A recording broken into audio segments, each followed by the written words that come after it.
Hello, hello, hello. Good evening, good evening, good evening, everybody. This is another edition of the Beauty in Us Radio right here on Awesome God Radio. I'm your host, Nelson E. Brown, and I want to thank you all for tuning into another show. It's March. This is the last show where we will be celebrating Women's History Month for the month of March. Now, my guest this evening, she's going to appear in about 15 minutes on our program to talk about her work as a foster care adoption specialist with Adoptions Together, which is the agency that I've been working with, for a lot for the past few months. I've had a couple of guests on my show, Miss Claire Beeman back in January, and even last month with Mr. David Marshall, talking about their experience with adoption. Mr. Marshall from an adoptive dad's point of view, a single adoptive father's point of view, and Miss Claire Beeman from a social worker's point of view. But this evening, we're going to talk to Miss Allison Clark, the foster care adoption specialist and trainer for Adoptions Together for the foster care adoption program. And this evening, we're going to talk about adoption. We're going to be talking about children in the foster care system, what that looks like, and how future foster parents or adoptive parents can open their hearts and get more involved in this, because this is a journey that I've decided to embark upon in the next few years once I start to begin that process. And I've been reading 2 books. So I'm going to show you all the books that I've been reading in order to educate myself about this subject for this evening. So, I can't take this band off because it's a library book, but this book is called You Can Adopt Without Debt, Creative Ways to Cover the Cost of Adoption by an author named Julie Gum. So I've been reading this book. I checked out this book from the library, and I've been enjoying this book. And also, the second book that I've been reading in order to talk about tonight's subject is Confessions of an Adoptive Parent, Hope and Help from the Trenches of Foster Care and Adoption by Mike Berry. So both of these books are very unique. These are books that I've been reading for the past few weeks, well, since the beginning of this month. Both of those books are books that I checked out at the library. And Mike Berry's book is about his journey as an adoptive father with him and his wife. And also, the book by Judy Gum is about creative ways that you can cover the costs of adoption once you start to embark on that journey. In an effort to educate myself more about this world and about this journey, since I'm going to be a part of it, I wanted to prepare myself. I wanted to educate myself and learn more about things that I didn't really understand or things that I wasn't really clear about. So that's why we're having this conversation with Ms. Clark this evening from 6:15 up until 7 p.m. when the show ends, so that we can talk about the foster care system and adoption, what that looks like, what that feels like, not just from an adoptive father or mother's standpoint, but also from a foster parent's point of view, and also from a child's point of view who is being raised or brought up in the system. So I'm going to read a passage from childwelfare.gov about foster care and what the system entails, because I think that this is a very important subject that everybody needs to learn about. And childwelfare.gov has many, many subjects that are related to foster care adoption, what the family structure looks like, what the family structure feels like from different angles, not only from an adoptive father or mother standpoint, or, as I stated before, a foster parent standpoint, but also the children's standpoint, a child's perspective. So foster care, which is also known as out-of-home care, is a temporary service provided by states for children who cannot live with their families. Children in foster care may live with relatives or with unrelated foster parents. And foster care can also refer to placement settings such as group homes, residential facilities, emergency shelters, and supervised independent living. So that's just a general overview of what foster care is, but let's dig a little deeper to figure out what that looks like and what that feels like from both sides of the spectrum. So the foster care system is a system, according to sources. A foster care system is a system in which a minor has been placed into a ward, group home, treatment center, or private home of a state-certified caregiver referred to as a foster parent, or with a family member approved by the state. The placement of a child is normally arranged through the government or a social service agency. The institution, group home, or foster parent is compensated for expenses unless with a family member. In some states, relative or kinship caregivers of children who are wards of the state are provided with a financial stipend. The state, via the Family Court and Child Protective Services agencies, stand with the minor, making all legal decisions, while the foster parent is responsible for the day-to-day care of the minor. Foster care is correlated with a range of negative outcomes. So, before we dive too deep into that, I just want to again let you all know that again, Miss Allison Clark is going to be appearing on the show with us this evening from 6:15 to 7 p.m. to talk about the foster care system, the foster care adoption process, and the work that Adoption Together does. And I just want to let you all know that we're going to be diving deeper into the beauty of being an adoptive parent, the beauty of being a foster parent, and also the beauty of this work that Miss Clark does for the community and for the people, for the families, and for the children she um, adopts, and for the parents that the families that she meets every single day with the work that she does and with her decades of service in this field. So oftentimes, just like sources say, this source says that foster care is correlated with a range of negative outcomes compared to the general population, and that children in foster care suffer a high rate of ill health, particularly psychiatric conditions such as anxiety, depression, and eating disorders. And sources say that 1/3 of foster children in a U.S. study reported abuse from a foster parent or other adult in the foster home. Nearly half of foster children in the U.S. become homeless when they reach the age of 18, and the poverty rate is 3 times higher among foster care alumni than in the general population. So, again, I want to take a pause for a second and talk about what that looks like and what that may feel like. Now, I want to reach out. I just want to give all of my adoptive parents and all of my foster parents who um, have a heart for children and who care for children on a daily basis and work hard every day to ensure that they do the best that they can do with the resources that they have. Because it can be very, very complicated to navigate through this journey of adoption. It can be very, very complicated and challenging without having all of the resources and all of the tools in order to do this. So that's why we have people like Miss Allison Clark who do the work that they do. So I want to talk to all of the foster parents and all of the adoptive parents for a second, and I want to give you all an opportunity to talk about that, since this is the subject for this evening, foster care adoption. That's the subject for this evening. That's something that I've been open and transparent about in terms of my desire to grow my family through adoption. And I've also had some guests who've shared personal stories about adoption, and also guests who have been on both sides of the aisle, because I think that this work um, does not get the credit that I feel as though it deserves. Being a social worker, being an employee of a child protective services agency, working in social services, human services, all of that, I don't think it's appreciated as often as it should be. I don't think that people acknowledge the work that social workers do every single day. People who work in the health and human services field, how hard they work every day. Household filled with adults that love and care for them, and that's why, unfortunately, there are so many negative outcomes from foster care. But we also have to think about the good that can come out of the foster care system.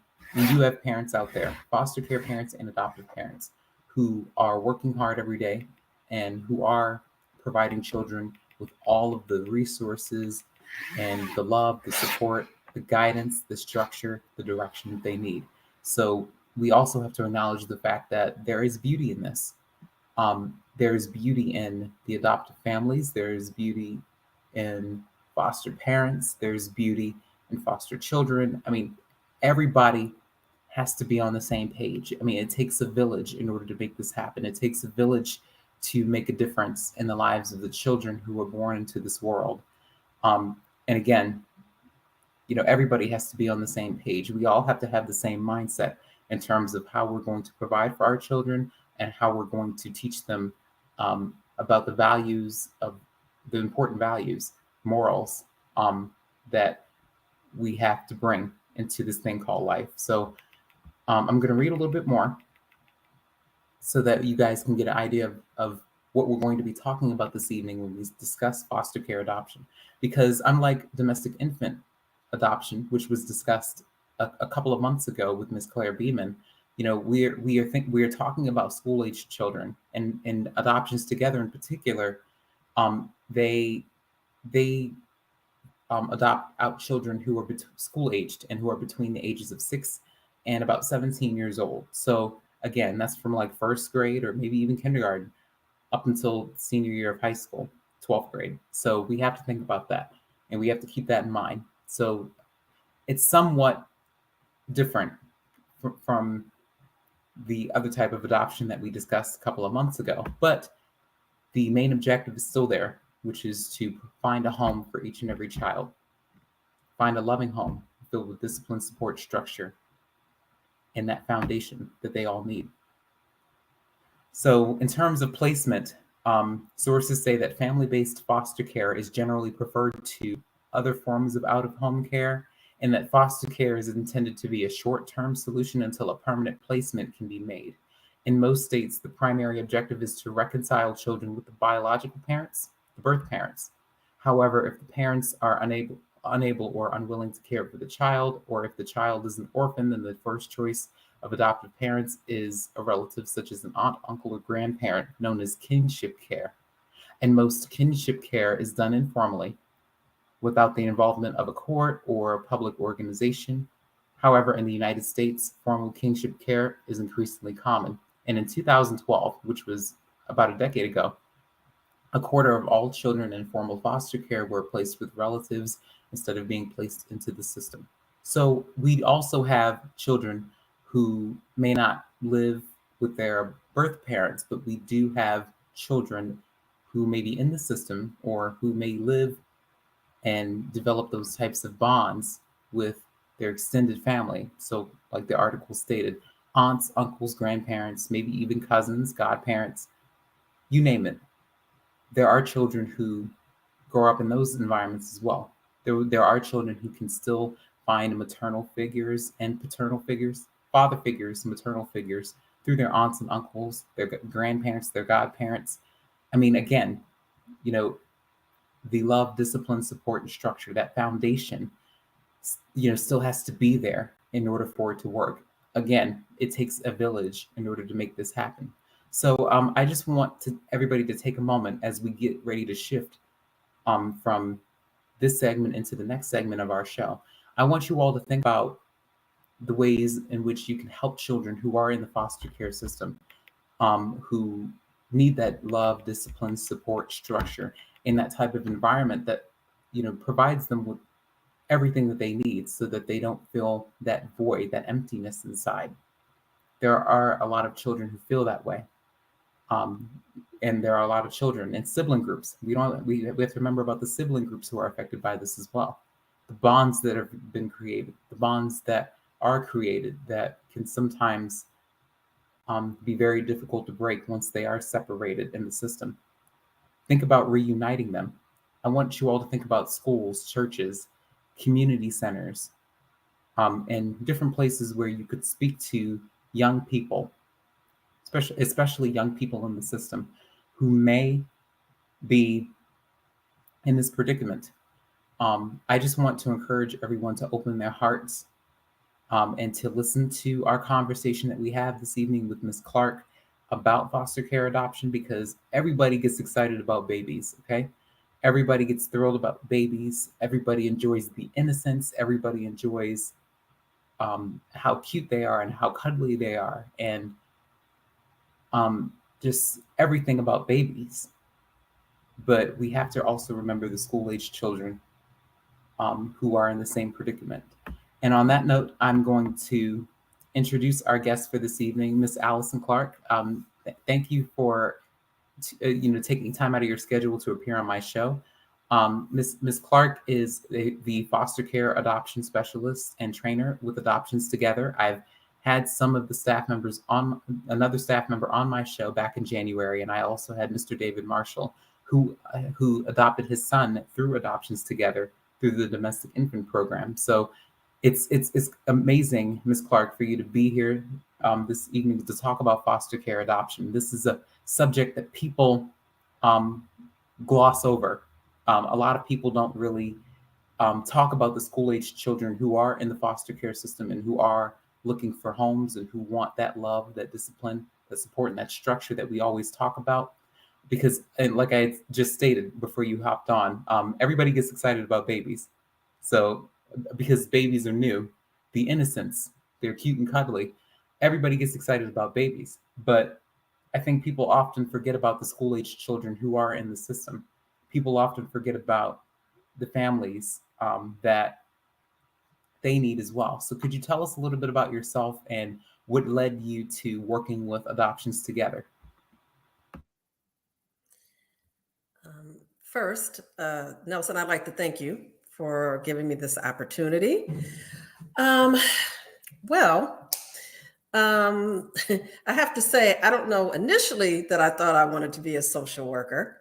I spent the first probably 25 years of my adult life working in the corporate field as a legal secretary, administrative assistant, and then as a project assistant in various companies like Aetna, Cigna, USC.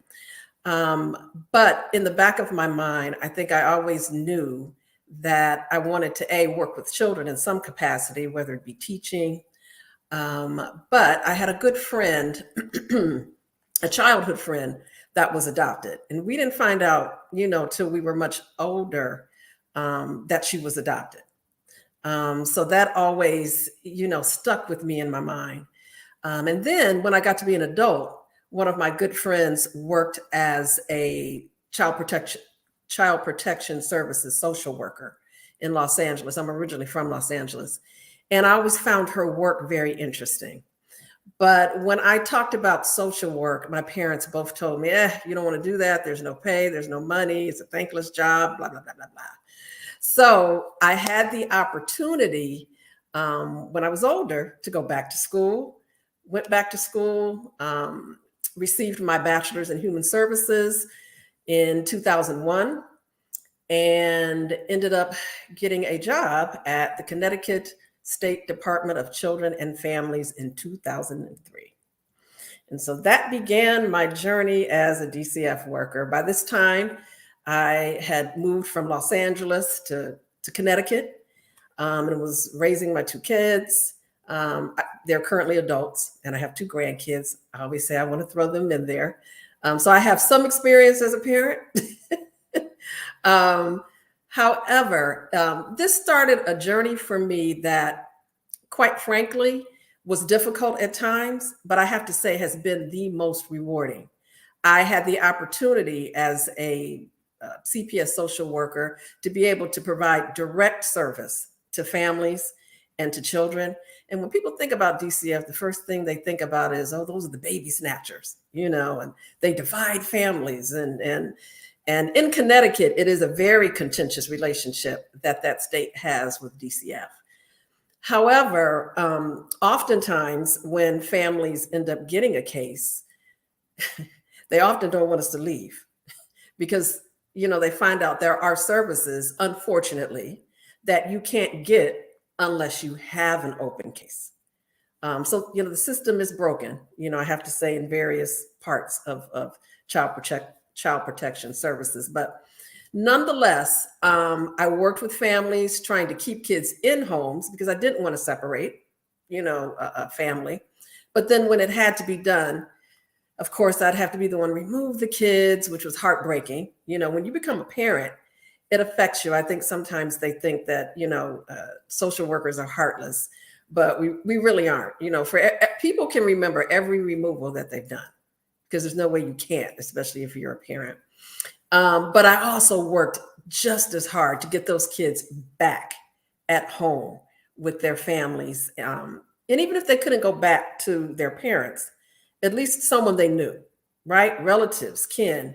And in the last, I would say, 7 years or so, that's been a national push, is to keep children with relatives and kin before having them to have to be adopted by a non-relative. But there are times when, you can't. And so I had 10 years, doing the direct service, um, helping my families where I could, working with the school system, residential facilities, psychiatric hospitals, um, well, even in delinquency court, when you had children that were struggling with almost starting a criminal career. You try to catch them when you can. So I've spent time in all facets of life working in that field. And after a while, I said, you know what, enough. Maybe I need to let the younger people do this and let me transition over to the foster and adoption care.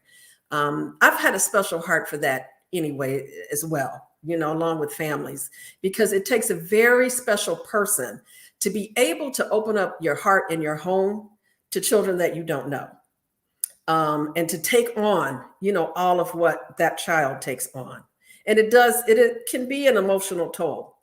Same way with adoption, for people that, adopt. I think it's a wonderful thing. At some point, I want to, do that as well. So kudos. But I also, as a CPS worker, my goal as a foster care adoption specialist and trainer is to get families to understand what it really means to foster and adopt children that have been abused and neglected. I think people always forget that part. They want to, for various reasons. You have some people that are suffering with infertility issues, but want to, grow their family. You have people that want to give back because maybe they've had experience with adoption in their family, or they themselves were adopted, so they want to give back. So there's different reasons why people want to do it, but it's not enough for you to want to do it, because you have to give a lot of your time and energy to it. And so I think as a trainer, which is what I love most, about my job, I had a chance to be a trainer as a DCF worker and a CPS worker, but also when I transitioned out here and working for Adoptions Together, which is a private nonprofit agency, I still continue to teach adoption training and adoption licensing classes. So that I have a love for, because I really want parents to really understand and families to understand what it means and what it means for your entire family. That means children, your extended family, because it takes a village. It really takes a village. And so you may be on board with adopting, but you need to make sure that your support group is on board with adopting, right? Because these are the people that are going to have to step in and help. So that's where my love is. I want people to understand that these children come into care not necessarily because they're healthy. In many areas, they're unhealthy, whether it's socially, whether it's emotionally, maybe they have developmental delays. But you have to be able to address it in a therapeutic way. Oftentimes that means parenting in a way that's different than you've parented your own kids, or in the way that you were parented, because these children, really need your patience and they need your love. So that's, in a crux, that's what my life has been for the last 25 years, is servicing families, whether it's birth families, whether it's adoptive families, foster families, kids with kids. So I've also had teen mothers on my caseload as well. Yes, and that's really beautiful to know that you've spent decades of your life and of your career and your service. You've helped generations of children and generations of families with this work that you do. It's very impactful, and that's what I had said before you had hopped on. People don't realize how impactful this work really is. And that's why I think that a lot of social workers or people who work in the human services field, I don't think the work is appreciated as often as it should be. And I think that a lot of people don't educate themselves enough about this in order to understand every aspect of it. And I stated in the beginning that I was reading two books. One's called Confessions of an Adopted Parent: Hope Ah. and Help from the Trenches of Foster Care and Adoption, and also the this book. These are library books, so I can't take off this band, but it's called "You Can Adopt Without Debt: Creative Ways to Cover the Cost of Adoption" by Judy Gum. So I've been reading these books, and I've been speaking to a lot of people like you because I'm preparing now, so that in a few years when I am ready to begin, I can educate myself, because a lot of people don't really educate themselves. They want to dive in head first, but then it's like, okay, maybe I should have taken some lessons first, you know. So a lot of people don't know what to expect. They just want to. Everybody wants to kind of jump on the bandwagon, but Yes. but Yes. but people really, like, who you are is going to come out during your sessions. You told me about your sessions, like who Yeah. you are and what you're about. What's in you is going to come out of you during these sessions. So you're gonna talk about things that can be very, very uncomfortable, and you have to really, really look in the mirror, and you have to reevaluate all of this if you want to take this on. And we talked about it earlier this month, and I know that that's the challenging part. People who walk away from, they feel disappointed, or they feel like they failed at something. And Mhm. it's good that you always encourage everybody, regardless of whatever decision that they choose to make, whether they say, listen, maybe this is just not for me, this is not the route I want to take. Or you can also be gung-ho and say, listen, I'm going to be there for you all the way, and we're going to start this matching process. Mhm. So being open to that, is very important, Mhm. because everybody can't do it, and it's okay. And It's it's okay. It is so okay. This is not for I have someone that says this is not for the faint of heart. I said, well, no, it's not. But it takes so much more, and it's also why we ask that you get a counselor or therapist when you start this process, because we talk about a lot, especially in my training. Even though I'm giving a lot of information, I always, and I can see that you were listening when we were talking, but I always tell people this is a time for self-assessment, because there's a lot of waiting along this adoption process. You don't just show up, do application, and we throw a kid in your home. It's a long process, but people don't realize that they'll get triggered, by some of the things that these children will do if it's something that you haven't addressed in yourself, from things that have happened in the past. And so it's just important to assess who you are, who you are, how your routines are. I mean, are you really flexible? Don't just say you are. Think about who you are. Think about your life. Ask your friends and family. They'll be honest and tell you, if you're flexible or not. That might be something you need to work on prior. Or there may be some things that you long to do. And you're thinking that this is going to be, oh, I'm going to parent this child to their senior, and then they'll get to fly on their own. Well, oftentimes these kids will still need you. They may not be able, to necessarily have the hands-off care that you think once they become adults. And so what does that mean for you? So there's so many things to think about. And it's good that you're doing your homework now, because you are so correct. When people don't, they are like deer caught in headlights when by the time they finish my class. They're like, do I really want to do this? Should I do this? Why is everything so doom and gloom? And the honest answer is, it's going to be difficult in the first year or two, right? You could luck up, right? You could certainly, we have had families that have lucked up with children that, for the most part, don't have any behavioral issues, but a lot of times those are children that have not had multiple placements. The majority of these children have had multiple placements. And so not only are they suffering with the trauma or the abuse and the neglect that might have happened in their birth home, The next set of trauma that happens is when they come into foster care. When we remove them from, even if it's a dysfunctional situation, if we remove them from the person that they're most bonded to, now they're expected to attach and bond to whatever family we put them with, whether it's temporary, whether it's a year, whether it's a day. And that's very difficult for anyone, let alone a child. And so we've had kids that have had like 20 some odd placements, and they may be only 10, 12, 13, right? And we've had some that have been younger than that. And I always caution people, you will be giving a lot more than you'll ever get back from this child for a time. Just for a time. Just hang in there, because they all have trust issues. They have no reason to trust what you say.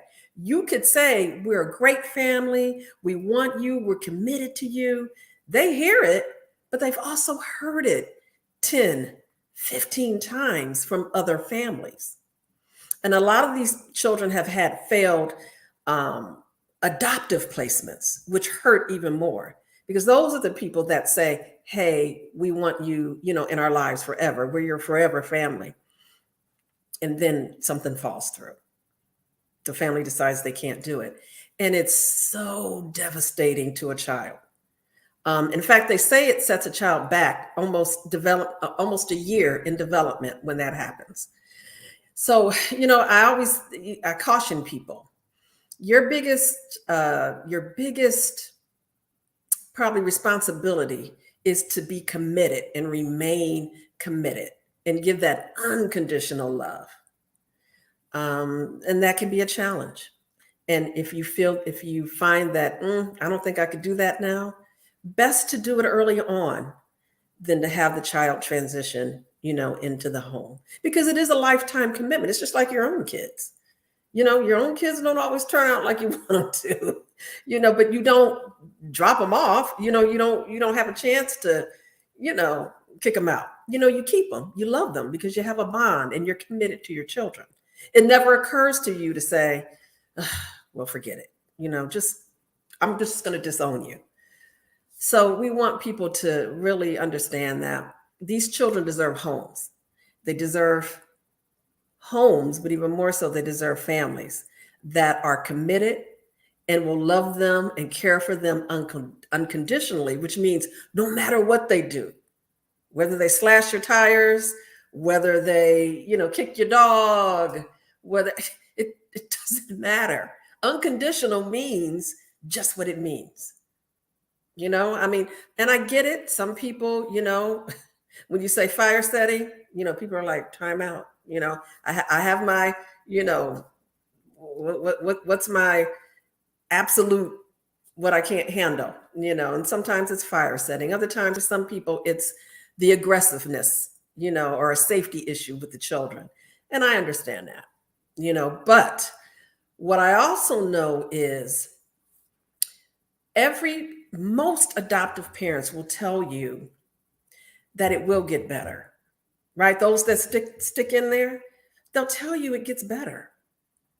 Our director of our agency has a wonderful story. I often have her to talk to my classes because I bring in families that have gone through our agency to adopt and to tell their adoption story. And she's one of them. And she'll tell you, even if your child has to go to a residential facility for a while, it doesn't mean that when they're able to discharge, they still need to, you're still the home.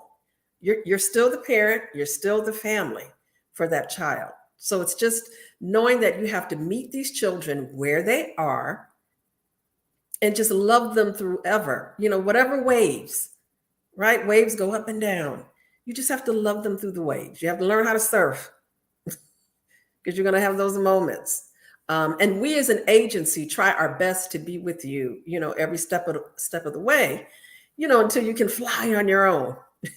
Although I just had a call today from a family that adopted a child 2 years ago. And they've been struggling with her. She's been in and out of congregate care. She's ran away. But even till this day, the foster father said, she's still ours. Like we told her day one, she's ours. We're not going anywhere. She's not going anywhere. So that's the kind of commitment you have to be willing to do and say. It's not enough to say. You have to show by your actions that there's nothing they could do that could separate them from you. So Yes, yes, and that's all. Like, it's very it's very great. I mean, it's great that you said that, because and that kind of leads me into my next question, because I had shared with you during our last conversation about, my mom's, story, mhm, because my mom, she was placed with the same family her entire life. She was never formally adopted, but she was placed with the same family that she was raised with her entire life since she was 8 days old. mhm, And and that's all she knows. So she didn't really have the opportunity to have what's now called, an open adoption versus a closed adoption. At that time, I don't want to tell her age, but she's a 60s baby. So they didn't have all of these resources like we have now, where you could just, email someone, you could text someone, you could call someone. She didn't have all of that, back in the 60s. It was, in terms of the adoption process, it was so much different back then. She didn't have all of those resources where she could just, um, schedule those meetings with an attorney or with an agency, and they could meet, and it wasn't that convenient. And also, my mom talked to me all the time, because she didn't have, unfortunately, she didn't have the opportunity to have an open adoption. She felt incomplete for a long time, and she told me about that. And she grew into a wonderful lady, with the same family that she was raised with her entire life. And but when she had found out that she was, that it wasn't her birth family, she it was very hard for her to feel complete. It was very hard for her to, um, you know, feel like, she was whole. mhm, No, the family never changed, but she felt different. mhm. So how important is it for the birth families and for the adoptive families, even through the foster care adoption process, to figure out whether they want to keep that line of communication open, um, as it pertains to the child, or maybe even the sibling group? Let's not forget about the sibling groups. Um, how important is it to maintain that contact if they choose to, or what does the impact of that look like, if it's closed? Because a couple of months ago, when we spoke to Miss Beeman, she works in the DIP program, and she talked about what that looks like when babies are adopted. But what does it look like when school age children are adopted, or when sibling groups who are school aged? What does that look like? Because they, like you had said, a lot of them have had several placements, and a lot of them still want, who have siblings, they still want to maintain contact with their siblings, and they still want those relationships to be strong. And it's always a blessing when they're adopted together. But what does that look like? So, one thing that most agencies, and this is nationally, once again, it's part of that initiative of keeping family together. So when siblings have to move, or when children are removed, really agencies do their best to try and place siblings together, right? Sometimes they'll have to break them up if it's a larger sibling group, and maybe put two one place, three another place, that kind of thing. But we consider that a crucial relationship. As I always mention in my class, the one thing about school age kids is they know who their parents are, right? So it's not like we're playing a game. You don't, it's not like you have to sit down and necessarily have a talk with them and tell them who their birth parent is. No, these are children that already have a bond to their caregiver, to their main caregiver or parent. So you coming along isn't going to erase that bond. And quite frankly, in some cases where the abuse has really been substantial, some kids don't have a desire to want to see their parents again, or even sometimes see their family or their siblings again. But the majority of the time, when we remove children, um, they always have in the back of their minds that they're going to go back home, even if they're told, if they, are first told that they can't go back to their home right away. or maybe they can't have visits right away. They're still, along with blaming themselves, they're thinking at some point, I'm going to get back to my home. Even when it gets to the point where the permanency plan for the child has changed. And now we're talking adoption. The child may try to accept it, but even all the way up until that adoption date, they're thinking, oh my God, this is getting real. So, there's that bond. Also, let's not forget that bond to the parent has a lot to do with how they establish their identity, who they see themselves as, right? So that's not a bond that you want to break. Most states now encourage some type of open adoption relationship if there are siblings. They don't necessarily, expect you to have an open relationship or an open adoption as it relates to the birth parents, but definitely the siblings. And as I state, it depends on who the child is close to. Sometimes they'll, want to have relationship with, two of their siblings, but maybe not one. Or maybe it's not a sibling relationship. Maybe they're close to their grandparent, but grandparent is too old, to actually take the child, or they feel that they are, so they don't. But they want to maintain that relationship. So most states will say, will let you know, all right, this child, yes, is available for adoption, but they also have a relationship with said relative.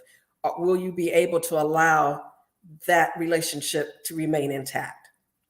So you won't even get matched with a child if you're not willing to have some type of openness in the adoption. Now that can look like video chat calls. It can be, pictures, letters. It can also be meeting halfway. Let's say the child's, coming from California, you live in Virginia. So maybe once a year you get together, or twice a year you meet halfway.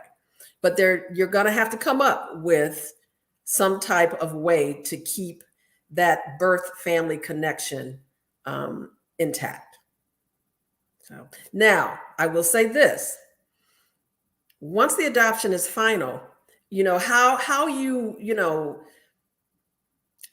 have your openness, and if for some reason you have to put the openness on hold because of safety issues, you're the one that guides that, because you would be the actual adoptive parent.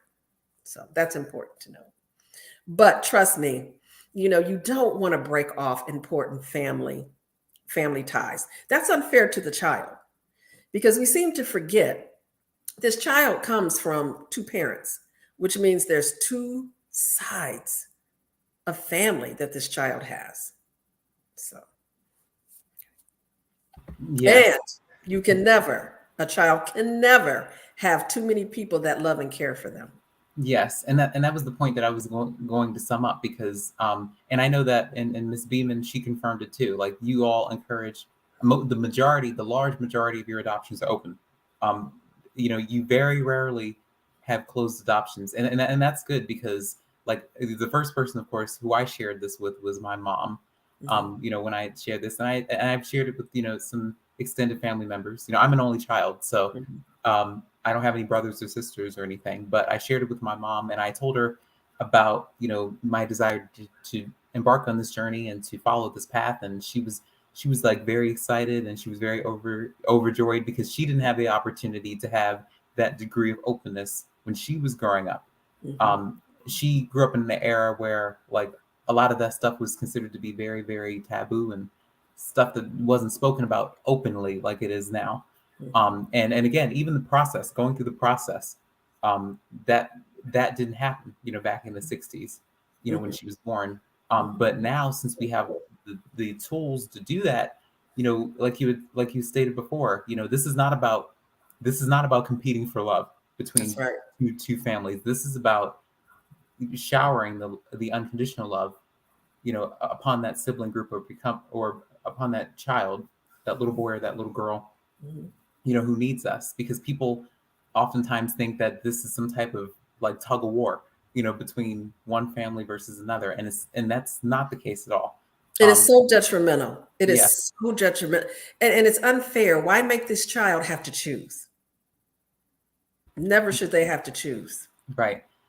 Right. And even like and I've been open about it on my show, like because my mom was a single mom, and my dad, he passed away in January of last year, and I've been thinking about I my decision to embark on this journey has been ever since he passed away, because he didn't live up to his fullest potential as a dad. But now that I see that, since my mom grew into a wonderful lady, and she Mhm. grew up, with the same family in the foster care system, and that was successful. Mhm. And now, since we are on the same page in terms of moving forward, and wanting to embark on this journey, and even extended family members and even some of my peers, all of them are willing to be a part of this journey and create this village, this foundation for whether I become a girl dad or a boy dad, whatever the cards may hold. I mean, like the overwhelming support was like so real. And of course, she got on her soapbox, and she was kind of selfish. She's like, I'm gonna be a grandma.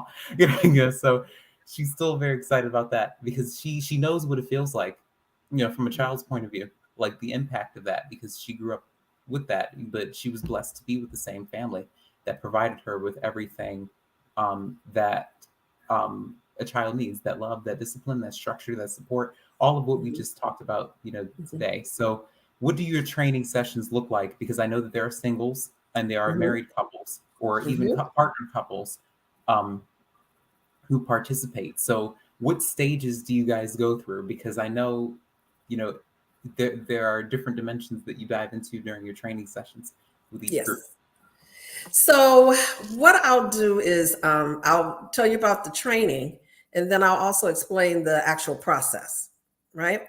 Because I know we're bucking up against time. So, um, so our trainings are, well, prior to COVID, they were extremely interactive. I have everybody talking. Even if you think that you won't talk, oh, I'm going to get you to talk, right? Because we're also assessing. When I'm teaching, I'm also assessing, your ability to be able to be honest, to be transparent, right? To, kind of put yourself out there and see what kind of questions you're asking. Um, because everyone has questions, especially if you've not done this before. Also, your ability to, um, even your ability to take in the information and just sit back and think, right? So you kind of miss that when you don't have in person. So now they're done virtually. So there's activities, but it's not as activity driven. But what I do try to do is have small group sessions. So we have breakout rooms where we do small group project. Have small group activities, but then also, we're adding in scenarios. It's a little bit different when you have to do it virtually, but we're trying to make it happen. So we try to make it as interactive as possible. The other thing is I try to keep it humorous, because we talk about a lot of deep subjects. Besides, my lectures, we also have clips. We use a lot of, video clips, and some of them can be, pretty heart wrenching. But they are effective because they're all real live people that are going through these things. Some of them are adoptees um, who tell their story. Other times it's about families, like for our transracial adoptions. We have people that are doing that will give their, testimonies and things of that nature. So we try to use different, avenues. We do have our singles and our married people together in one class. Um, but in breakout sessions, it's hard to separate them, but generally in person, I actually would separate the families, when I did small group, because I want to hear and make sure that both people are on the same page, right? That's important too. We've had some families, and I tell people, if your marriage isn't tight, this is not the time to use this won't bring you together. You want to make sure that you have those relationships intact. But I also want to try to see what the dynamic is. So I want to talk about does that answer your question? With that thus far? Yes, that Um, answers. so Yes. now the training is actually 10 weeks. I prefer it to be longer, but I had to really work with getting this agency to go 10 weeks because there's so much information. And I always want to educate people and give them background. I think it's important when you give families the background of how children got to the point that they're at. I'm used to talking about the laws that guide CPS and foster care, so they understand that as well. So sometimes it's kind of hard to get all that in, but we start out with, there's an application process and everything is done online. And it's done that way in a portal system because of the confidentiality aspect. We're taking in a lot of personal information, but you fill out an application gets approved, you get invited to training, you register for training and you take that 10-week training. Then, and the training is usually 3 hours in the evening, one night a week. Every once in a while, we'll do one where we do twice a week, 2 nights a week on Tuesday, Thursday. After halfway in the training, you will be given a home study worker who will begin the home study process. And for those that don't know, the home study is really who you are, right? Because, the child's team that you're looking at and who's looking at you, the only way they're going to know who you are is to read you on paper, because they're not going to be able to meet you. So this study is very detailed, even more so detailed than it is for DIP. So a lot of intrusive questions are asked of you. I always say we're putting kids who we only have some information, we're taking them and putting them in a home of people we don't know anything about. So that is why we ask about your childhood. We ask all kinds of what you feel is personal and intrusive, but it should be. We need to know who you are individually and who you are as a couple, and as a family, what your routines are, what your thoughts are about parenting and foster parenting, and parenting, but also adoptive parenting. What resources do you have? We ask for references. You have background checks. You have to do a medical statement. If you have kids, an educational statement, right? As well, and a physician statement for them. Mental health, we need one from your mental health provider. Because if you can't take care of your own health and your children's education and their health, how do we expect you to be able to parent this child, right? So there's motor vehicle checks, you name it. So there's a lot of paperwork involved because your workers got to put together this document. So halfway in, you'll start that process. And then that worker has about 3 months to complete the home study.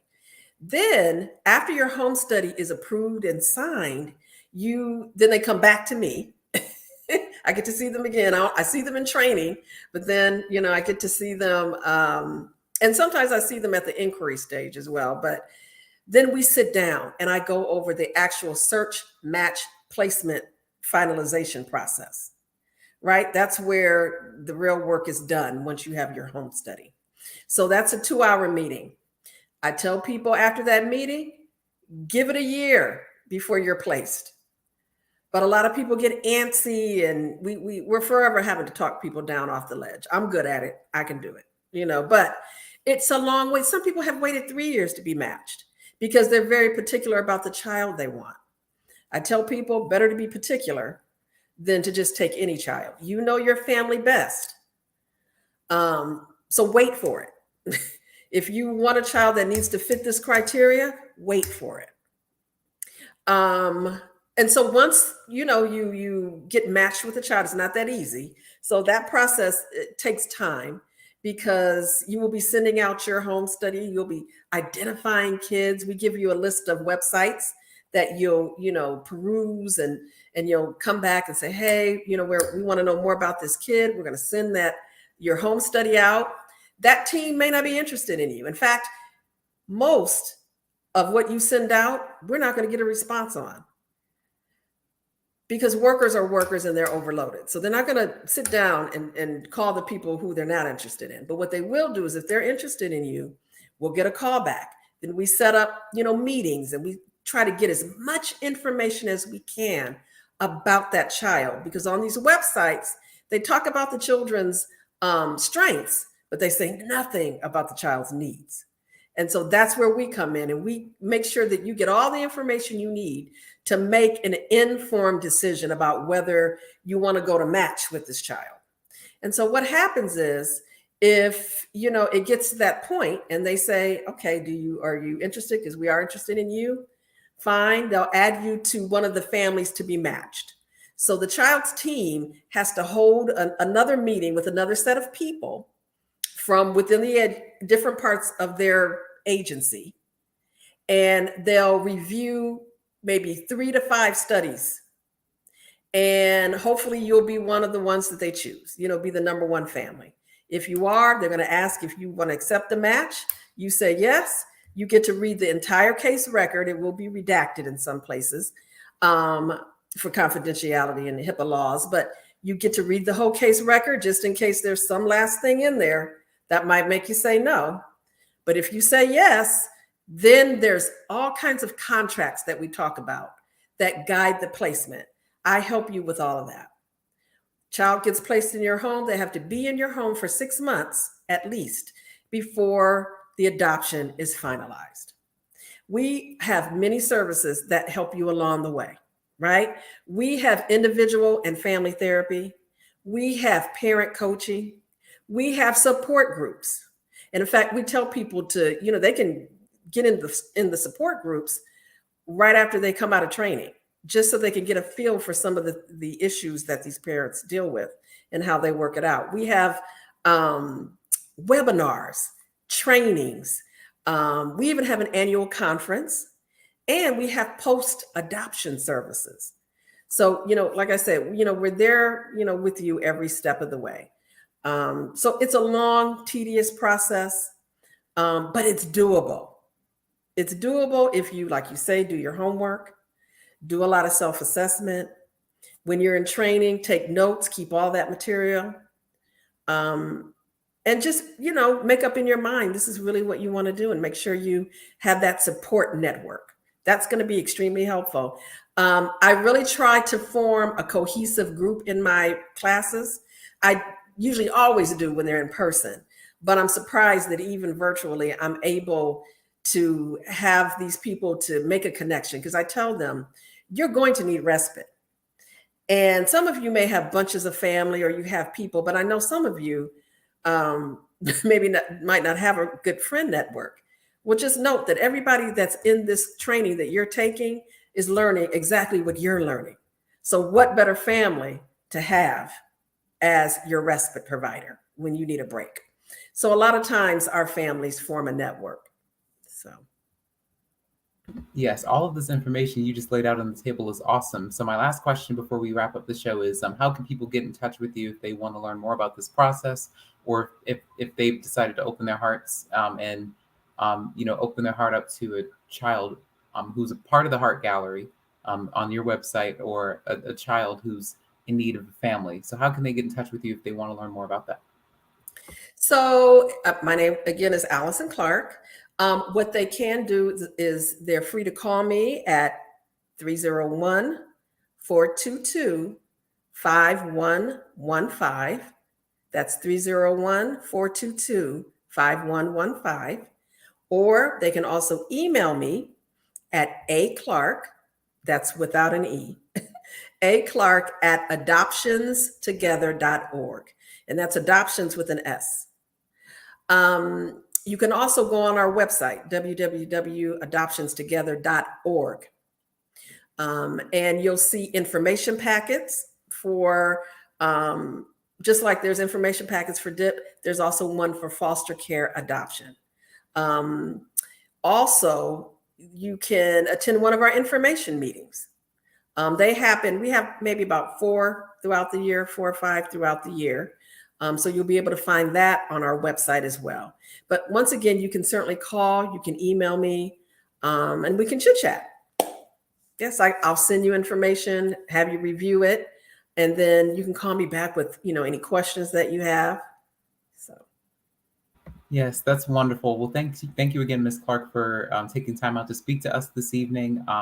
Before I let you go, I just wanted to thank you for educating us. I mean, that was a lot of information, good information that you fit into this program and into this broadcast. And And I truly appreciate it. So I'll definitely keep in touch. But thanks again. You are very welcome. And once again, thank you for having me. You're welcome.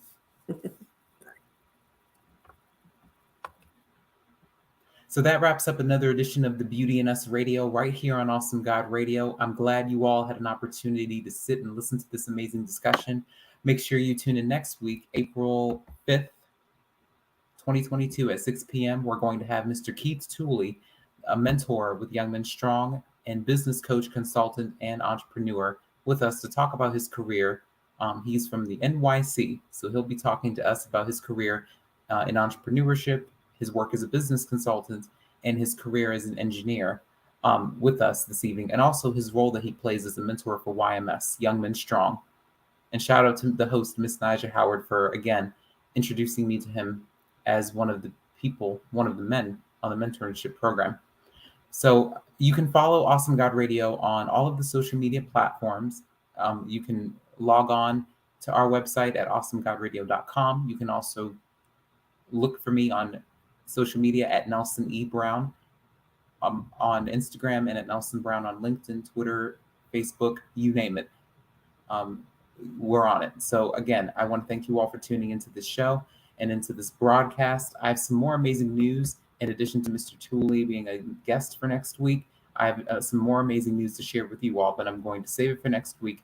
And I'm going to wish you all the best as we wrap up Women's History Month. I'm glad you all had an opportunity to tune in, and I hope you all enjoyed listening to all of these amazing ladies who are doing great work in their communities and who are doing a phenomenal job at making a difference. So I love you all, and I appreciate you all making an appointment to meet me back here on Tuesday, April 5th, 2022 at 6 p.m. right here on Awesome God Radio. I'm Nelson E. Brown, and I want to thank you all again. Bye-bye.